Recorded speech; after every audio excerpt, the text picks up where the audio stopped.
పల్నాడు జిల్లా మాచర్లలో మహిళా ఉద్యోగిపై అత్యాచార ఘటనలో కొత్త ట్విస్ట్ చోటు చేసుకుంది. గుర్తు తెలియని వ్యక్తి దారుణానికి పాల్పడ్డాడని తొలుత భావించినప్పటికీ కూడా ఆమె ప్రియుడే ఈ ఘాతకానికి ఒడిగట్టినట్లుగా పోలీసులు నిర్ధారించారు.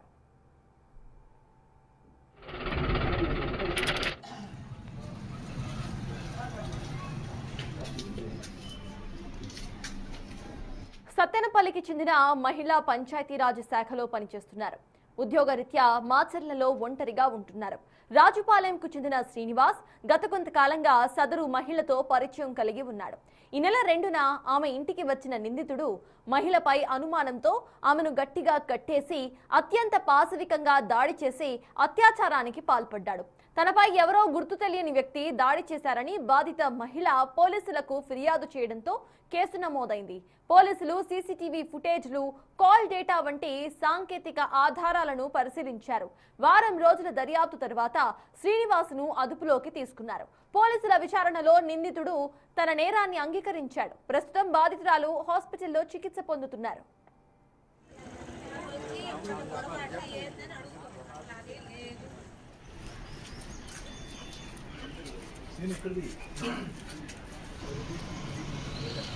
మరోవైపు ఏపీ మహిళా కమిషన్ చైర్పర్సన్ రాయపాటి శైలజ బాధితురాలతో మాట్లాడి పూర్తి మద్దతు ఇస్తామని హామీ ఇచ్చారు.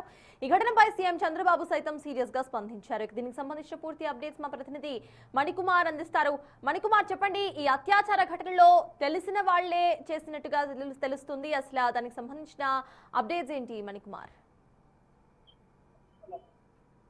సత్తాజ్ మాచర్ల పట్టణంలో సంచలనం రేపినటువంటి మహిళపై దాడి అత్యాచారం కేసు ఘటనలో పోలీసులు ఛేదించారు. దాదాపు వారం రోజులు దర్యాప్తుల తర్వాత తెలిసిన వ్యక్తి ఘాతకానికి పాల్పడినట్లు కూడా పోలీసులు ప్రధానంగా గుర్తించారు. ప్రస్తుతం నిందితుడిని పోలీసులు అదుపులోకి తీసుకుని విచారిస్తున్న పరిస్థితి కనిపిస్తుంది. ఈ నెల 2వ తేదీన మాచర్ల పట్టణంలో పంచాయతీ అటెండెంట్ గా పనిచేసినటువంటి ఒక మహిళ అక్కడ మాచర్ల పట్టణంలో ఒంటరిగా నివాసం ఉంటుంది. అక్కడే ఉద్యోగరీత్యా నివాసం ఉంటుంది. నేపథ్యంలో ఈ నెల 2వ తేదీన ఒక గుర్తు తెలియని వ్యక్తి తన ఇంటికి వచ్చి మంచినీళ్లు అడిగే నెపంతో ఇంట్లోకి వచ్చి తన మీద దాడి చేశారు. తర్వాత దాడిలో ఆమె తీవ్రంగా గాయపడింది. వెంటనే గమనించినటువంటి స్థానికులు ఆమెని హాస్పిటల్ కి తరలించారు. పోలీసులు అక్కడికి చేరుకుని ఆమె నుంచి వివరాలు సేకరించారు. అంటే గుర్తు తెలియని వ్యక్తి ఇంట్లోకి చొరబడి తన మీద అఘాయిత్యం చేసినట్లుగా బాధితురాలు ఆ పోలీసులకు ఫిర్యాదు చేసింది. ఈ నేపథ్యం పోలీసులు ఆ కోణంలో గత వారం రోజులు కూడా విచారణ చేస్తున్నారు. ఆ రోజు ఆ ఘటన జరిగిన రోజు ఇంట్లో గర్భ నిరోధానికి ఉపయోగించేటువంటి వస్తువులు వాడినట్టు కూడా పోలీసులకు అనుమానం రావడంతో అక్కడ మాచర్ల పట్టణంలో చుట్టుపక్కల స్థానిక మెడికల్ షాపుల్లో కూడా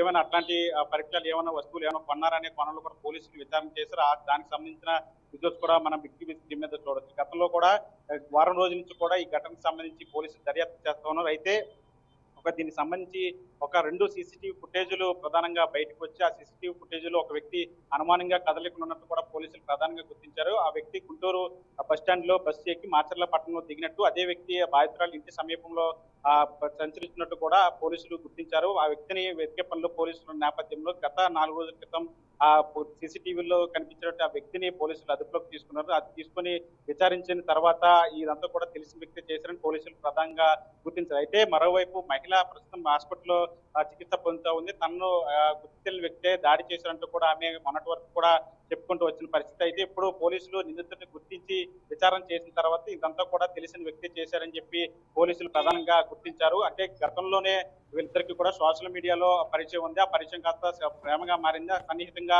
ఉంటున్నారు. ఆ మహిళ ఇంటికి తరచూ ఆ వ్యక్తి వెళ్తూ వస్తున్నట్టు కూడా మనకి సమాచారం అందుతుంది. ఈ నేపథ్యంలోనే తన మీద అనుమానం పెంచుకున్నటువంటి ఆ వ్యక్తి ఆమెతో పలువార్లు వాగ్వాదానికి దిగారు. ఈ నేపథ్యంలో ఈ నెల 2వ తేదీన మాచర్ల పట్టణంలో ఆమె ఒంటరిగా ఉన్న నేపథ్యంలో ఇంటికి వెళ్లి ఆమెతో సన్నిహితంగా కొద్దిసేపటి తర్వాత ఆమెతో వాగ్వాదానికి దగ్గర వాళ్ళిద్దరి మధ్య ఘర్షణ చోటు చేస్తుంది. ఈ ఘర్షణలో పాపడుతున్నటువంటి వ్యక్తి తన వద్ద ఉన్నటువంటి పదునైన వస్తువుతో ఆమె మర్మాంగాల మీద కూడా దాడి చేసిన నేపథ్యంలో ఆమె తీవ్రంగా గాయపడిన నేపథ్యంలో తీవ్ర రక్తస్రావం కావడంతో తర్వాత పడిపోయిన తర్వాత తేరుకున్న తర్వాత చుట్టుపక్కల స్థానికులకు చెప్పింది. తర్వాత పోలీసులు అక్కడికి వచ్చి కేసు నమోదు చేస్తున్నారు. దాదాపు 4 రోజుల నుంచి కూడా ఫోరెన్సిక్ టీమ్ కావచ్చు లేదా క్లూస్ టీమ్ కావచ్చు వాళ్ళంతా కూడా అక్కడ ఉండి కేసులు చాలా సీరియస్ తీసుకున్నారు. ముఖ్యమంత్రి చంద్రబాబు కూడా కేసు విషయంలో స్పందించారు. మహిళలకు న్యాయం చేయాలని ఆయన కూడా మాట్లాడిన పరిస్థితి. మరోవైపు మహిళా కమిషన్ చైర్పర్సన్ కూడా రాయపాటి శైలజ కూడా బాధిత మహిళలకు అండగా ఉంటూ కూడా మాట్లాడింది. ఏదేమైనప్పటికీ కూడా ఈ ఘటన ఓవరాల్ ఎపిసోడ్ లో మొన్నటి వరకు కూడా